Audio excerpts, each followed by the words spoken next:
আসসালামু আলাইকুম রহমতুল্লাহি ওবরকাতুহু। সম্মানিত দর্শক, ডক্টর মোহাম্মদ ইউনূস তার অন্তর্বর্তীকালীন সরকার অনেকগুলো ঝুঁকির মধ্যে পড়েছেন, অথবা তিনি নিজে অনেকগুলো ঝুঁকি তৈরি করে ফেলেছেন। এখন এই ঝুঁকিগুলো তাকে মোকাবেলা করতে হবে, সমাধান করতে হবে, এবং তিনি যদি সুন্দরভাবে সমাধান করতে পারেন তাহলে সারা বাংলাদেশে কিয়ামত পর্যন্ত তিনি অমর এবং অক্ষয় হয়ে থাকবেন। আর যদি এই কাজকর্ম করতে গিয়ে তিনি মারা যান তাহলে তিনি শহীদি মর্যাদা পাবেন, আর যদি বেঁচে থাকেন তাহলে যেটা বললাম গাজী হবেন। কিন্তু এই ঝুঁকিগুলো যদি তিনি মোকাবেলা করতে না পারেন, কেবলমাত্র তিনি নন, পুরো বাংলাদেশ তছ নছ হয়ে যাবে। মানচিত্র থাকবে কিনা, ভূখণ্ড থাকবে কিনা, এটা নিয়েও কিন্তু আগামীতে যে আশঙ্কা দেখা দিয়েছে, সেই আশঙ্কা মোকাবেলা করার জন্যই আমাদের সবাইকে এখন সচেতন হতে হবে। প্রথমত ঝুঁকিগুলো বলে নেই এক এক করে। সেটি হলো, এই মুহূর্তে বাংলাদেশে তিনি আরাকান আর্মিকে একটা করিডোর দিতে চাচ্ছেন।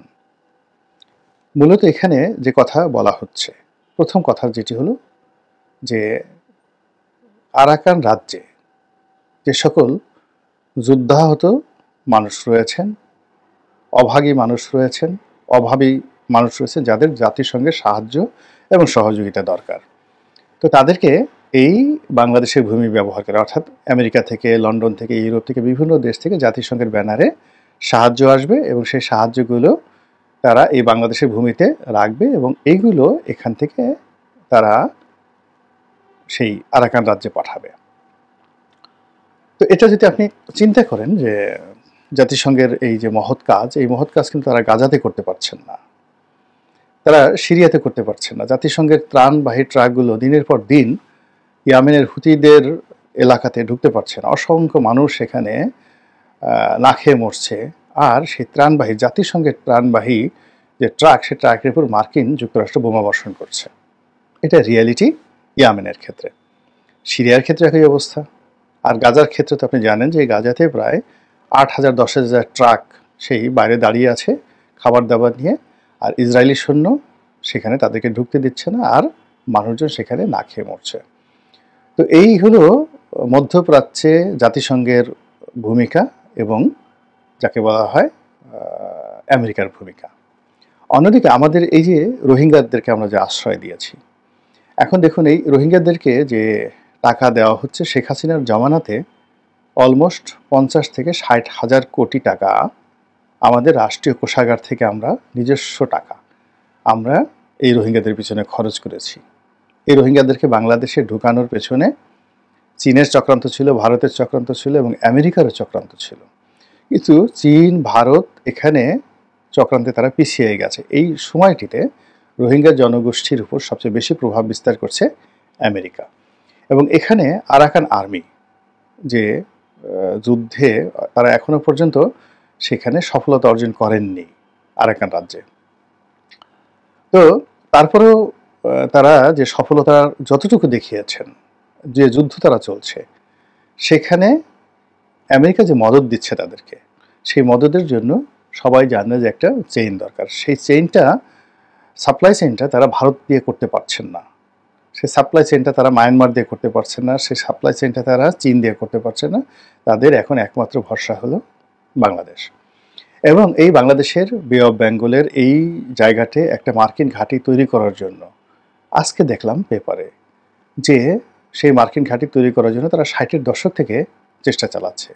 অর্থাৎ তারা যখন 1950 সালে বার্মা অ্যাক্ট করেছিল, তখন থেকে এখানে একটা আলাদা স্বতন্ত্র রাষ্ট্র করে বার্মাকে ভেঙে চীনের বুকের উপর আলাদা একটা তাদের মদত রাষ্ট্র করার জন্য তারা যে চেষ্টা করছিল, এবং সেখানে তখন তারা বঙ্গবন্ধু শেখ মুজিবুর রহমানের সাহায্য চেয়েছিল এবং তিনি তখন সেটা দেননি। এবং আজকে একটা পেপারে দেখলাম সেই পুরনো সেই কাটিং যে নিক্সন কেন শেখ মুজিবের উপর ক্রোধান্বিত ছিল। এখন সেই কাজটি তারা করতে চাচ্ছে এবং তার সমস্ত দায় দায়িত্ব কিন্তু ডক্টর মোহাম্মদ ইউনূসের ঘাড়ের উপর এসেছে। এখন ওনার জন্য যে ঝুঁকি হলে উনি না করতে পারছেন না। উনি যদি এই পুরো বিষয়টি না করেন এবং তার উপর থেকে যদি মার্কিন সমর্থন এই মুহূর্তে উঠে যায়, তাহলে তিনি ১ ঘন্টাও ক্ষমতা টিকতে পারবেন না এবং আর্মির সাথে, বিএনপির সাথে, অন্যান্য রাজনৈতিক দলের সাথে তাদের সম্পর্ক তো খারাপ হয়ে গেছেই। তার সঙ্গে আওয়ামী লীগ যে উৎপেতে আছে, ভারত যে উৎপেতে আছে, এটা রীতিমতো বাঘের থাবা হয়ে তার উপর এসে পড়বে। ফলে তিনি কোনো অবস্থাতেই আমেরিকাকে চটাতে পারছেন না, এটা হলো তার প্রথম ঝুঁকি। ২ নম্বর হলো তার যে লজিস্টিক সাপোর্ট, সেই লজিস্টিক সাপোর্ট দিয়ে এটাকে একটা ডিপ্লোম্যাটিক জায়গাতে নিয়ে, অর্থাৎ ধরুন ঠিক আছে আমি তোমাদেরকে করিডোর দেব, বাট শর্ত হলো এই যে তোমাদের সমস্ত ত্রাণগুলো এখন রোহিঙ্গারা যেখানে আছে তারা সেখানে চলে যাবে, ত্রাণগুলো সেখানে থাকবে, তোমরা জাতিসংঘ এখানে থাকুক। আর রোহিঙ্গারা যারা আছে তাদেরকে তোমরা জাস্ট আমাদের সীমান্তের উপরে যে নোম্যান্স ল্যান্ড আছে ওই জায়গাতে ওয়াল করে সেখানে রাখো। অনেকটা সেই ফিলিস্তিনিরা যেভাবে নোম্যান্স ল্যান্ডে আছে তারা ঠিক সেভাবে নোম্যান্স ল্যান্ডে জাতিসংঘের তত্ত্বাবধানে থাকুক, কিন্তু বাংলাদেশের ভূমিতে নয়। তবে বাংলাদেশের ভূমিতে যদি জাতিসংঘ তাদের ত্রাণ শিবির স্থাপন করতে চায়, ক্যাম্প স্থাপন করতে চায়, এটা হতে পারে এবং এই ক্যাম্প থেকে সরাসরি রোহিঙ্গাদের কাছে গেল, আবার রোহিঙ্গাদের সেই ক্যাম্প হয়ে এরপরে অন্যান্য রোহিঙ্গারা যারা রয়েছেন আরাকানে, বুদ্ধিস্টরা রয়েছে, যেখানে জাতিসংঘ ত্রাণ দিতে যায়, সেই কাজটা তারা করতে পারে। এই কাজটি যদি উনি করতে পারেন, আমার বিশ্বাস যে তিনি অমরত্ব লাভ করবেন, ভীষণ রকম অমরত্ব লাভ করবেন। এবং এখন তাকে নিয়ে যে সকল কথাবার্তা হচ্ছে যে তিনি আমেরিকার তাবেদার, তিনি আমেরিকাকে একটা সুযোগ দিচ্ছেন, তিনি আমেরিকাকে সেন্ট মার্টিন দিয়ে দিবেন, তিনি এখানে একটা খ্রিস্টান রাজ্য প্রতিষ্ঠা করবেন, তিনি আর একটা নোবেলের জন্য কাজ করছেন, ইত্যাদি নানা রকম যে প্রোপাগান্ডাগুলো চলছে, এগুলো সবগুলোর যাকে বলা হয় মুখে রীতিমতো চুনকালি পড়ে যাবে যদি তিনি এই কথাগুলো খুব স্পষ্টভাবে পাবলিকলি বলেন যে আমরা জাতিসংঘকে অবশ্যই করিডোর দেব মানবিক সহায়তার জন্য। শর্ত ১, সেটা হলো যে এই রোহিঙ্গা যারা আছেন তাদেরকে আগামী এতদিনের মধ্যে এই বাংলাদেশের সীমানা পেরিয়ে নোম্যান্স ল্যান্ড যেটা রয়েছে, প্রায় ২০০ কিলোমিটার আমাদের যে সীমান্ত রয়েছে আরাকানের সঙ্গে, মায়ানমারের সঙ্গে, এই ২০০ কিলোমিটার সীমানার যে নোম্যান্স ল্যান্ড রয়েছে সেখানে আমরা এই রোহিঙ্গাদেরকে স্থানান্তর করব জাতিসংঘের তত্ত্বাবধানে। এটা হলো প্রথম শর্ত। দ্বিতীয় শর্ত হলো যে এই করিডোর ব্যবহৃত হবে একটা নির্দিষ্ট সময়ের জন্য, কেবলই মাত্র ত্রাণ সামগ্রী ব্যবহার করার জন্য, এবং এই ত্রাণ সামগ্রী এখানে রিসিভ, চেকিং, সিকিউরিটি চেকিং সব কিছু করবে বাংলাদেশ সেনাবাহিনী। তারপর সেনাবাহিনী এগুলো রিসিভ করার পরে এগুলো স্থানীয় জাতিসংঘ কর্মকর্তাদের হাতে হস্তান্তর করবে, তারা তাদের মতো করে আবার সীমান্তের উপরে যখন তারা এগুলো নেবেন, করিডোর দিয়ে ব্যবহার করুন, সেই করিডোর যখন খুলে দেওয়া হবে ওই করিডোরের পুরো দায়িত্ব থাকবে বাংলাদেশ সেনাবাহিনীর হাতে। অর্থাৎ ধরুন আজকে ১,০০০ ট্রাক বাংলাদেশ থেকে মায়ানমারে যাবে জাতিসংঘের মালামাল নিয়ে। এখন এই মালামালগুলো যে জাহাজ থেকে খালাস হলো, যা কিছু হলো, এটা রিসিভ করলো কে? বাংলাদেশ সেনাবাহিনী। তো বাংলাদেশ সেনাবাহিনী রিসিভ করার পর তারা আবার এটা দেখলো যে সবকিছু সিকিউরিটি চেকিং আছে, সেটা তারা ওখানে জাতিসংঘ কর্মকর্তাদের হাতে দিল, তারা সেখানে তাদের গোডাউনে রাখলো, এবং সেই গোডাউন থেকে তারা কি করলো, তাদের সেই জাহাজে করে হোক, নৌযানে করে হোক, কিংবা ট্রাকে করে হোক, তারা সেটা আরাকানে পাঠাবে। তো আরাকানে পাঠানোর জন্য বাংলাদেশ সীমান্ত দিয়ে আরাকানের মধ্যে ঢোকার জন্য যে করিডোরটা, সেটার একটা গেট থাকবে। সেই গেটের নিয়ন্ত্রণ কাদের হাতে থাকবে? সেনাবাহিনীর হাতে থাকবে, এবং সেই গেটটি একটা নির্দিষ্ট সময়ে খোলা হবে। ত্রাণগুলো যখন যাবে তখন খোলা হবে, আবার ত্রাণগুলো যাওয়ার পরে সঙ্গে সঙ্গে সেটা বন্ধ করে দেওয়া হবে। আবার ওখান থেকে যখন ট্রাকগুলো আসবে সেগুলোর সিকিউরিটি চেক হবে, এবং স্পষ্ট থাকবে যে কোনো সামরিক সরঞ্জামাদি আনা নেওয়া, এবং স্থানীয় কোনো বাসিন্দা, বাংলাদেশি হোক কিংবা মায়ানমারের হোক, তারা কেবলমাত্র জাতিসংঘের কর্মকর্তা কর্মচারী ছাড়া এই গেট দিয়ে এপারে ওপারে যাতায়াত করার ক্ষমতা, সুযোগ কারোরই থাকবে না। এই কথাগুলো যদি তিনি এই মুহূর্তে বলতে পারেন, সঙ্গে সঙ্গে তার সম্পর্কে মানুষের যে এখন তর্ক হচ্ছে, বিতর্ক হচ্ছে, এটা দূর হয়ে যাবে, এবং তিনি রীতিমতো গাজীতে রূপান্তরিত হয়ে পড়বেন। এবং এই করিডোর নিয়ে কেউ কিন্তু টুশব্দ করবে না, বরং এই করিডোর দেওয়াটাকে মানুষ মনে করবে যে ডক্টর মোহাম্মদ ইউনূসের মতো একজন লোক না হলে এই কাজটি কিয়ামত পর্যন্ত বাংলাদেশে কেউ করতে পারতো না, হাসিনা খালেদা কেউ করতে পারতেন না। তো এই গেল একটা ঝুঁকি। ২ নম্বর হলো ভারতের সঙ্গে তার যে বন্দোবস্ত বা তার যে সমস্যাগুলো আছে, সেই সমস্যাগুলো তাকে খুব খোলামেলা বলতে হবে। আমি আসলে এই কাজগুলো করতে চাই, যেগুলো তিনি পারবেন না। শেখ হাসিনাকে আনা, তার মুখ বন্ধ করা, তাকে বিচার করা, এই সমস্ত বোগাস কথাবার্তা না বলে তাদের যেটা হলো ভারতের সঙ্গে কী সম্পর্ক থাকবে আর কী সম্পর্ক থাকবে না।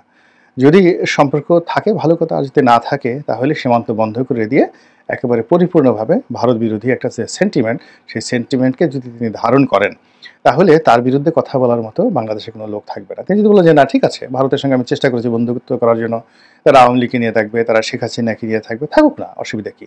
আমরা সেটা না, আমরা আমাদের সীমান্ত বন্ধ করে দিলাম। ভারত যেভাবে বন্ধ করেছে আমাদের বাংলাদেশি নাগরিকদের জন্য, আমরাও ভারতীয় নাগরিকদের জন্য সীমান্ত বন্ধ করে দিলাম। কোনো কিছু করার দরকার নেই।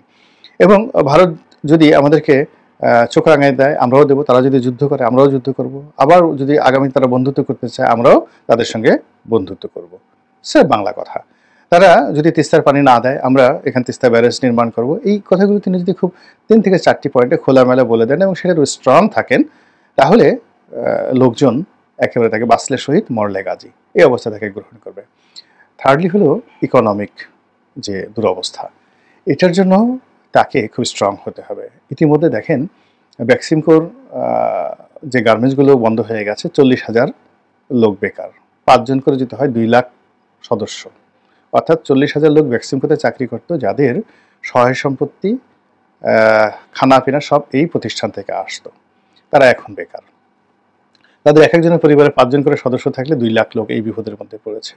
একই অবস্থা সালমে, একই অবস্থা তৈরি হয়ে যাচ্ছে বসুন্ধরার ক্ষেত্রে, একই অবস্থা তৈরি হয়ে যাচ্ছে মেঘনা গ্রুপের ক্ষেত্রে। এই 4টে গ্রুপে যদি অ্যাটলিস্ট ধরেন একেবারে 2 লাখ লোকের কর্মসংস্থান হয়ে থাকে এই 4টি প্রতিষ্ঠানে, এরপরে তাদের নেক্সট টার্গেট যেটা হামিমের পিছনে ঘুরছে। এবং দেখেন 1/11-এর সময় কিন্তু মঈনুদ্দিন ফখরুদ্দিনের 1 নম্বর ভুল ছিল, তারা এই ব্যবসায়ীদেরকে তারা যাকে বলা হয় শেষ করে দিয়েছিল। এবং একই সমস্যা হয়েছিল কিন্তু পাল জমানায় ও সেনদের জমানায়, রাজা বল্লান সেনের জামানায়। তো বল্লান সেনের জামানাতে যেটা হয়েছিল কি, বল্লান সেনের জামানাতে বাংলাদেশের যত ব্যবসা বাণিজ্য সব কিন্তু ভারতীয় গুজরাটিরা করতো, বড় বড় ব্যবসায়ীরা করতো। তো বল্লান সেনের সঙ্গে তখন তাদের সেই মতদ্বৈততা শুরু হলো। তখন বল্লান সেন করলেন কি, তাদের সোশ্যাল যে স্ট্যাটাসটা, সেই সোশ্যাল স্ট্যাটাসটা তিনি কমিয়ে দিলেন। অর্থাৎ তারা সরাসরি যুদ্ধ করতে পারবে না, তারা সরাসরি যাকে বলা হয় পুজো করতে পারবে না, তাদের ব্রাহ্মণদের মাধ্যমে পুজো করতে হবে। অর্থাৎ এই যে আমাদের এই সমাজে যে শ্রেণী বৈষম্য, ব্রাহ্মণ, শূদ্র, বৈশ্য, তো এখানে রাষ্ট্রের ব্যবসায়ী যে সম্প্রদায়, তাদেরকে বল্লান সেন, সেন বংশের রাজা বল্লান সেন এই প্রথম এখানে সরকারিভাবে, যেটা আর্য জমানাতে হয়েছিল, ওটাকে তিনি গভর্নমেন্টালি তিনি এটা অ্যাডপ্ট করলেন। এর কারণ হলো তিনি যাদের কাছ থেকে, অর্থাৎ পাল জামানাতে যাদের কাছ থেকে ক্ষমতা পেয়েছিলেন, এখন এই বাংলাদেশের মতোই। সেক্ষেত্রে পাল জামানাতে 400 বছর যাবৎ পালেরা যে রাজত্ব চালিয়েছে, তখন সকল ব্যবসায়ীরা ছিল সেই পাল বংশের মদতপুষ্ট। ফলে তিনি তাদেরকে সন্দেহ করলেন, সন্দেহ করে তিনি সেই তাদের সাথে সরাসরি ফাইট না করে তাদেরকে সামাজিকভাবে অপদস্থ করলেন। অপদস্থ করে প্রথমে ব্রাহ্মণদের রাখলেন, তারপরে যারা সৈন্য রাজা তাদেরকে রাখলেন ক্ষত্রিয় হিসেবে, আর 3 নম্বরে দিয়ে দিলেন বৈশ্যদেরকে। ফলে কি হলো, বল্লান সেনের জমানাতে বাংলাদেশের সবচেয়ে বড় বড় ব্যবসায়ীরা, মার্চেন্টরা, যারা 400 বছর পাল সাম্রাজ্যকে টিকিয়ে রেখেছিল, এবং যারা এই বাংলাদেশের বড় বড় বিশ্ববিদ্যালয়, এই পাহাড়পুর বিশ্ববিদ্যালয়, তক্ষশিলা, বিক্রমশিলা, তারপর সে নালন্দা, এই সকল কিছু মানে শিক্ষা সভ্যতার পাদপীঠ ছিল এই বাংলা, বিহার, উড়িষ্যা। এই পুরো জিনিসটিকে বল্লান সেন নষ্ট করে দিলেন এই সামাজিক বিভেদ সৃষ্টি করে, অর্থাৎ ব্যবসায়ীদের প্রতি আক্রমণ করে। ঠিক সেম অবস্থা কিন্তু 1/11-এ কিন্তু মঈনুদ্দিন ফখরুদ্দিনের পতন হতো না, কোনো অবস্থায় পতন হতো না, তারা 10 বছর টিকতে পারতেন, কিন্তু ইকোনমি ফল করেছিল এবং তিনি ব্যবসায়ীদেরকে আক্রমণ করেছিলেন। এই বসুন্ধরা, এই যারা যারা হামিম গ্রুপ, আজাদ সাজাদ সাহেব সহ এরকম 100 ব্যবসায়ীদের তালিকা করে সবার জীবনে হারাম করে দিয়েছিলেন। এবং এটা 1 বছর পরে সিরিয়াস আকার ধারণ করে। এবং একই অবস্থা এখন বাংলাদেশে ধরেন ভোজ্য তেল, চিনি, তারপরে শেষে যাকে বলা হয় ভোজ্য তেল, চিনি, তারপরে চাল, ডাল, এরকম 20টি যদি নিত্য প্রয়োজনীয় দ্রব্য দেখেন, তাহলে বাংলাদেশের 5 থেকে 6টা কোম্পানি এগুলো মেনটেন করে। এখন আপনি কাজী ফার্মকে ধরছেন, দীপ্ত টিভিকে ধরেছেন, ফলে আপনার এই যে টোটাল যে আমিষ এই যে আপনি সিন্ডিকেট বলেন, যা কিছু বলেন, এটা আপনাকে এদিকে ভারতের সাথে আপনি গন্ডগোল আপনি আনবেন কোত্থেকে? মুরগি পাবেন কোথায়? ডিম পাবেন কোথায়? কাজী ফার্মসের সাথে আপনি যে একটা নেগোসিয়েশন না করে তাদেরকে আপনি যাকে বলা হয় ঠেলে দিচ্ছেন। ২ নম্বর হলো যে পোশাক শিল্পে বড়, বড় বেক্সিমকো থেকে শুরু করে হামিম গ্রুপ থেকে শুরু করে আরও ১০টা গ্রুপকে আপনি টার্গেট করে ফেলেছেন ঢাকা এবং চট্টগ্রামে। চিট্টাগ্রামে ওয়েল গ্রুপ আছে। তাদের ব্যবসা লালবাতি জ্বলার মতো অবস্থা শুরু হয়ে গেছে। এরপরে বসুন্ধরা গ্রুপ বলেন, মেঘনা গ্রুপ বলেন, যারা কনজিউমার সিটি গ্রুপ বলেন, সময় টিভির মালিক, সবগুলোর মধ্যে চাপে রাখা হয়েছে। ফলে কি হচ্ছে দেখেন, বাজারে কিন্তু নিত্য প্রয়োজনীয় দ্রব্য সামগ্রীর সাপ্লাই নেই। বসুন্ধরার জিনিস কিন্তু পাওয়া যাচ্ছে না এখন। বাজারে পাওয়া যাচ্ছে না। এই বিষয়গুলো আপনাকে বুঝতে হবে এবং আপনাকে একটা স্ট্যান্ড নিতে হবে। এবং ব্যবসা বান্ধব এই লোকগুলোর সাথে আপনার বসতে হবে। আপনার এত কিছু জানার পরে সিরাজউদ্দৌলা জানতেন যে তারা বাস দিচ্ছে। ইংরেজদের সাথে এইমাত্র জগৎ শেঠ বৈঠক করে আসলো। তারপর কিন্তু তিনি জগৎ শেঠকে রাজদরবারে স্থান দিতে বাধ্য হয়েছিলেন। বিকজ ট্রেড অ্যান্ড কমার্স যদি না থাকে, রেভিনিউ যদি না থাকে, তখন ১,০০,০০০ শূন্য। তখন নবাব সিরাজউদ্দৌলার ১,০০,০০০ শূন্য ছিল। এই ১,০০,০০০ শূন্যকে তিনি বেতন দেবেন কোত্থেকে? তা আপনি এখানে বাংলাদেশে বেতন দেবেন কোত্থেকে? আপনি যে IMF-এ টাকা পেলেন না, কেন পেলেন না? আপনার রাজস্ব আদায় হয়নি, টার্গেট পূর্ণ হয়নি, আপনি পারবেনও না এই কাজ করার জন্য। এই জন্য আপনার আসলে ব্যবসায়ীদের প্রতি সহযোগিতা দরকার এবং এই সহযোগিতা করার জন্য আপনাকে বুক ফুলিয়ে বলতে হবে, সত্য কথা বলতে হবে যে না, এরা শেখ হাসিনার তাবেদার ছিল। আহ, ভালো কথা, কিন্তু এই সময়টাতে আমার তাবেদারি তাদের করার দরকার নেই, তারা শুধু ব্যবসা বাণিজ্য করবে। তাদের শুধুমাত্র তাবেদারি করেছে, এই কারণে আমি তাদের ব্যবসা বাণিজ্য বন্ধ করতে পারবো না। এই কথাগুলো খুব স্ট্রংলি বলতে হবে। থার্ডলি যেটা আছে সেটা হলো মব বন্ধ করতে হবে। মব বন্ধ করতে হবে। এই যে যা কিছু হচ্ছে, এই যে আইনমন্ত্রী আনিসুল হককে যেভাবে ঘুষানো হলো, লাথি দেওয়া হলো, এটা ভালো না। এই মন্দ জিনিসগুলো ভালো না। ২ দিন পর আপনার ক্ষেত্রে এটা হতে পারে। ফলে এই জিনিসগুলো বন্ধ করতে হবে এবং এইগুলো যদি আপনি করতে পারেন, তাহলে আপনি এই যে লোকজন বলেন না যে ৫ বছর থাকুক, ১০ বছর থাকুক, আপনি আজীবন থাকলেও কিন্তু লোকজন কথাবার্তা বলবে না। আর যদি আপনি এগুলো করতে না পারেন, ডিসেম্বর পর্যন্ত ইলেকশন দেওয়া তো দূরের কথা, আপনি ডিসেম্বর পর্যন্ত যেতে পারেন কিনা এটা নিয়ে তো আমার সন্দেহ রয়েছে। আল্লাহ আমাদের সবাইকে হেদায়েত দান করুন এবং হেফাজত করুন। আসসালামু আলাইকুম ওয়া রাহমাতুল্লাহি ওয়া বারাকাতুহু।